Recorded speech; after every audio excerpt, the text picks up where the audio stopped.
aujourd'hui je suis très contente de vous retrouver pour vous faire une vidéo sur ma routine maquillage. Donc vous allez voir que c'est extrêmement simple et surtout je profite de vous faire cette routine parce qu'en ce moment, pour ceux qui l'ont remarqué, je porte beaucoup moins d'eyeliner, voire plus du tout, et je trouve que c'est un maquillage qui peut s'adapter à une multitude d'occasions, peu importe votre âge, parce que c'est quand même assez frais, ça s'adapte plutôt bien à l'été. En ce qui concerne la bouche, soit vous osez porter des lèvres assez colorées, mais si ce n'est pas le cas, je vous mettrai en barre d'infos des couleurs un petit peu plus neutres. Et aussi autre chose que je voudrais préciser, c'est que dans la vidéo j'utilise parfois des produits de luxe ou des produits que l'on trouve chez Sephora et qui donc peuvent être un petit peu onéreux. Donc en barre d'infos je vous mettrai des dupes, alors à savoir que toutes les couleurs ne vont pas exactement se correspondre et que chaque produit que je vais vous proposer ne sera pas exactement équivalent à ce que je porte, mais si vous regardez un petit peu, je suis certaine que vous pouvez trouver des choses très bien, peu importe votre budget. Sur ces bonnes paroles, je vais vous laisser avec le tutoriel et j'espère vraiment que mes explications vont être claires, mais je vous assure que c'est un maquillage vraiment très simple. Je pense que ça se voit quand on me regarde, j'ai pas non plus des milliards de produits et des milliards de dégradés sur le visage,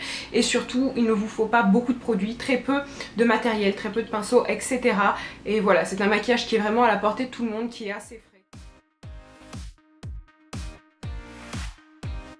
Avant de commencer, j'hydrate mes lèvres avec le baume de chez Clarins qui est très bien et qui surtout va faciliter l'application future du rouge à lèvres. Ensuite, je passe à l'application d'une base. Cette fois-ci, c'est la base Miracle de chez Lise Boitier qui est très bien parce qu'elle va lisser la peau, minimiser l'apparence des pores et surtout prolonger la tenue du fond de teint. En ce qui concerne l'application, j'en prends juste une noisette et je viens l'étaler sur l'ensemble de mon visage.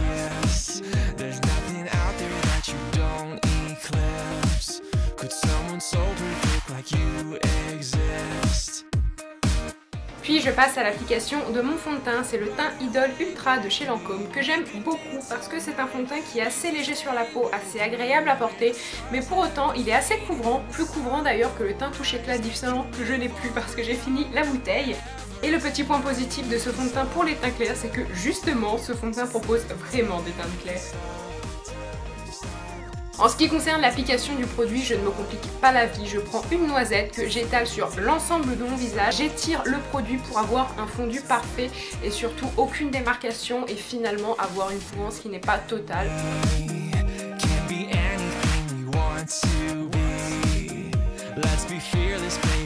Ensuite je passe à l'application de mon anti-cerne et j'utilise l'anti-cerne de chez Bourjois de la gamme Happy Light qui est un des meilleurs que j'ai pu tester, donc je vous le recommande très vivement.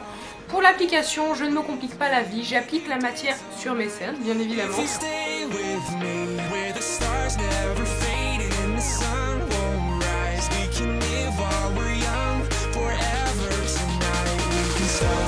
Puis je laisse poser le produit environ une petite minute histoire qu'il s'épaississe et qu'ensuite il devienne plus couvrant, et à partir de ce moment là je viens tapoter et bien l'étaler comme il faut, mais vraiment il s'applique très bien.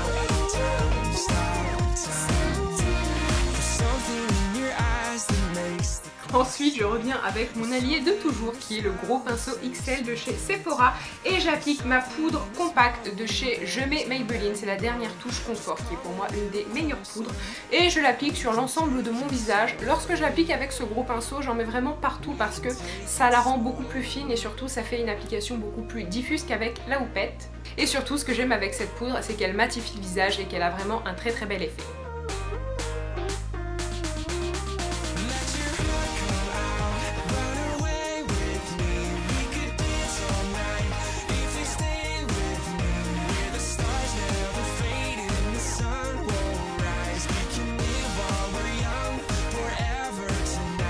Ensuite on passe au produit phare du maquillage qui est une ombre à paupières de chez Benefit en teinte Bikini Tini.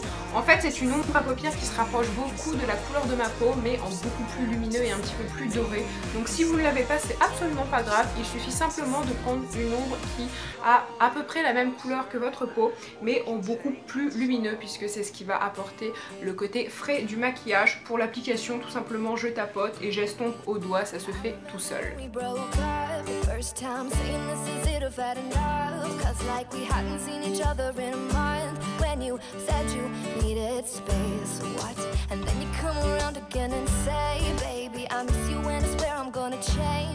Ensuite on passe à l'étape fatidique qui consiste à se recourber les cils. Alors ça aide beaucoup pour ouvrir le regard et je ne sais absolument pas pourquoi je me suis filmée en train de faire cette tête, mais ne vous inquiétez pas, ça ne fait pas mal.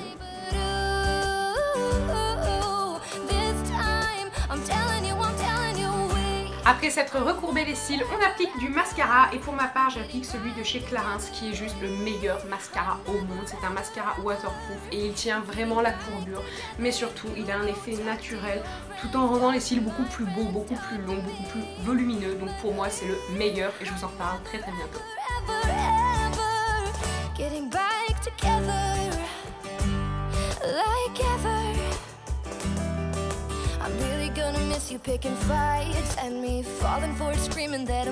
Et ensuite lorsqu'on applique du mascara, il n'est pas rare que l'on tâche sa paupière, donc soit vous venez gratter avec un petit coton-tige une fois que le mascara est sec, sinon vous prenez un petit peu d'ombre à paupières sur votre coton-tige et vous venez repasser au-dessus des petites traces de mascara.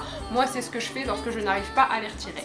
On passe à l'application du blush pour éviter d'avoir un teint fantomatique. J'utilise le blush de chez Benefit Bella Bomba et ce qui est très bien c'est qu'il est irisé.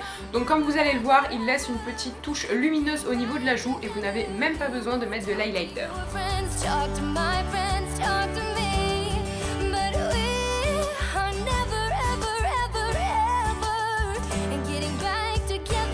Puis pour finir, on passe à l'application du rouge à lèvres avec la teinte Candy Yum Yum de chez MAC qui est un très joli rose néon. Mais si vous cherchez quelque chose de neutre et de moins voyant, je vous aurais mis d'autres références en barre d'infos. Pour l'application du rouge à lèvres, rien de plus simple, je n'utilise même pas de crayon, mais c'est vrai qu'avec ces rouges à lèvres de chez MAC, je trouve qu'il n'y en a pas besoin parce que la tenue est très bonne. Il suffit simplement de tracer l'arc de Cupidon avec l'embout un petit peu pointu du raisin et ensuite ça fonctionne tout seul.